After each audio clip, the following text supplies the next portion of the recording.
पूज्य पिताजी के स्वर्गवासी होने के बाद हम छहों भाई बड़े प्रेम के साथ रह रहे थे।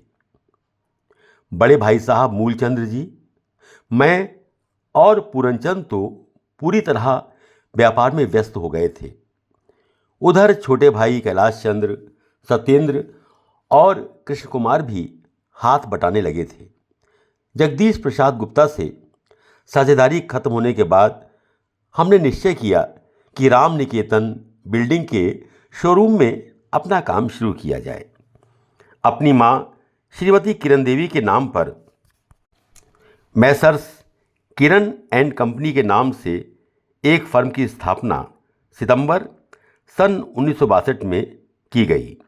इस फर्म में जो काम हमने शुरू किया उसमें steel furniture, refrigerator, folding chair यानी हर तरह का ऑफिस फर्नीचर्स, फाइलिंग कैबिनेट आदि की शुरुआत थी। शुरू में हमने दिल्ली से अलमारी और फर्नीचर मंगवाया। उसके बाद क्रोम लाइट फोल्डिंग फर्नीचर की डीलरशिप फाइनल की।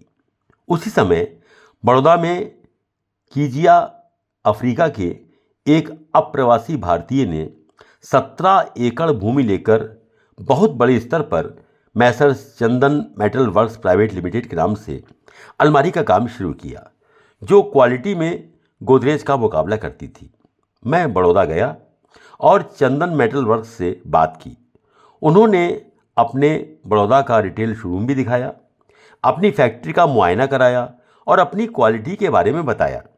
हमने चंदन मेटल वर्क्स से उनकी डीलरशिप आगरा के लिए फाइनल कर दी। चंदन मेटल वर्क्स की अलमारियां और फर्नीचर्स हम बेचने लगे। साथ ही दिल्ली से मंगवाकर जो फर्नीचर था वो भी किरण ब्रांड के नाम से बेचते थे। चंदन मेटल वर्क्स की अलमारियां अपनी क्वालिटी के लिए बहुत ही उच्च कोटि की थीं और उन्हें बेचने में अच्छी खासी सफलता मिली। किरण जो हमारा ट्रेडमार्क था उसका हमने ट्रेडमार्क के रूप में रजिस्ट्रेशन भी भारत सरकार से कराया और वो रजिस्टर्ड ट्रेडमार्क आज भी है। सोफ़ा कम बेड के लिए हमने बम्बई की arrow sofa cum bed company से एग्रीमेंट साइन किया और एरो के सोफ़ा कम बेड मंगाने शुरू किए। अब हमारे पास चंदन मेटल वर्क्स की अलमारी और स्टील फर्नीचर्स, एरो का सोफ़ा कम बेड और दिल्ली की बनी हुई कम कीमत की अलमारी और फर्नीचर भी मौजूद थे। यानी हमारे पास फर्नीचर की एक बहुत बड़ी रेंज हो गई। हमारे शोरूम के पीछे बहुत बड़ी जगह थी, उसको भी हमने शोरूम में मिला लिया और हमारा शोरूम उस समय आगरे का सबसे बड़ा शोरूम बन गया। बिक्री की बहुत अच्छी शुरुआत हुई, बहुत अच्छे रिटर्न मिले और किरण एंड कंपनी एक अच्छी फर्म के रूप में स्थापित हो गई।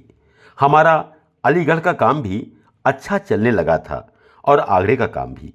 उसी समय हमें पता लगा कि मथुरा और वृंदावन के बीच में बिरला मंदिर के सामने जो डॉक्टर C.D. पांडे जिन्होंने मेरा इलाज किया था वो अपनी कोठी बेचना चाहते हैं। उनकी कोठी और उसमें जो 10,000 वर्ग गज जगह थी वो हमने उनसे खरीद ली। अब हमारी फाइनेंशियल पोजीशन पहले से बहुत अच्छी हो गई थी। उसी समय सन 1962 में फैरा में भारत सरकार के आदेश पर सारी विदेशी कंपनियों के शेयर अपने 60% से ज़्यादा नहीं रह सकती थीं। इसलिए 40% शेयर उनको भारत में बचे भारतीयों को बेचने पड़े। आईटीसी कंपनी का उस समय बहुत बड़ा नाम था। उस समय यह इंपीरियल टैबोको कंपनी के नाम से जानी जाती थी।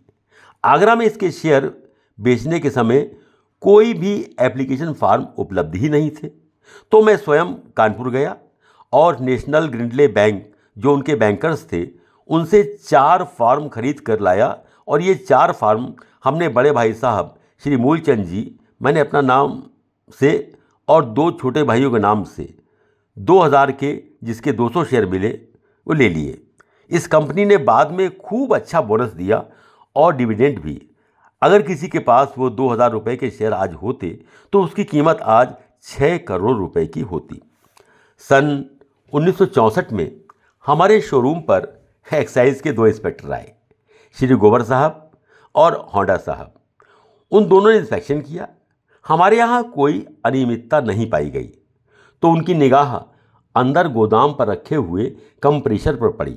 उन्होंने पूछा, ये कंप्रेशर किस लिए रखा हुआ है?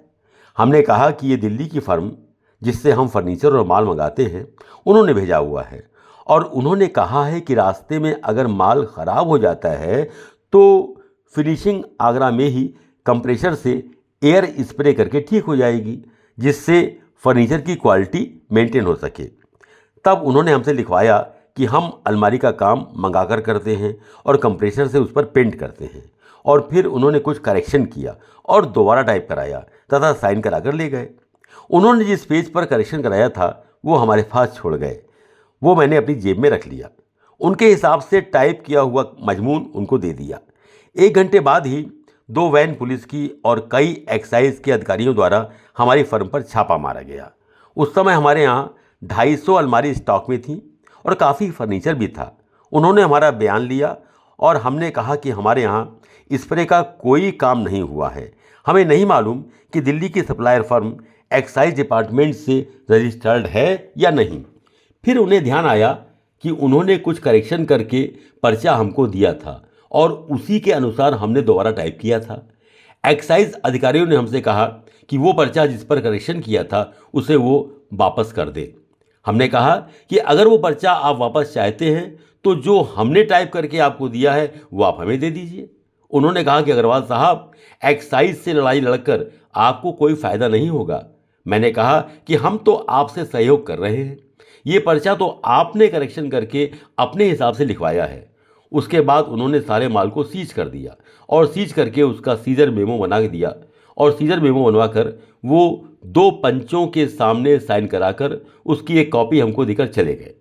हमें कई महीने लगे क्योंकि उन्होंने जो करेक्शन किया था उसकी कॉपी कमिश्नर और कानपुर के कमिश्नर के सामने सुनवाई के समय हमने दिखा दी तो उन्होंने हमारे माल को रिलीज़ करने का आर्डर कर दिया। लेकिन इस कार्य में 6 महीने लगे, जिससे हमें काफ़ी नुकसान हुआ।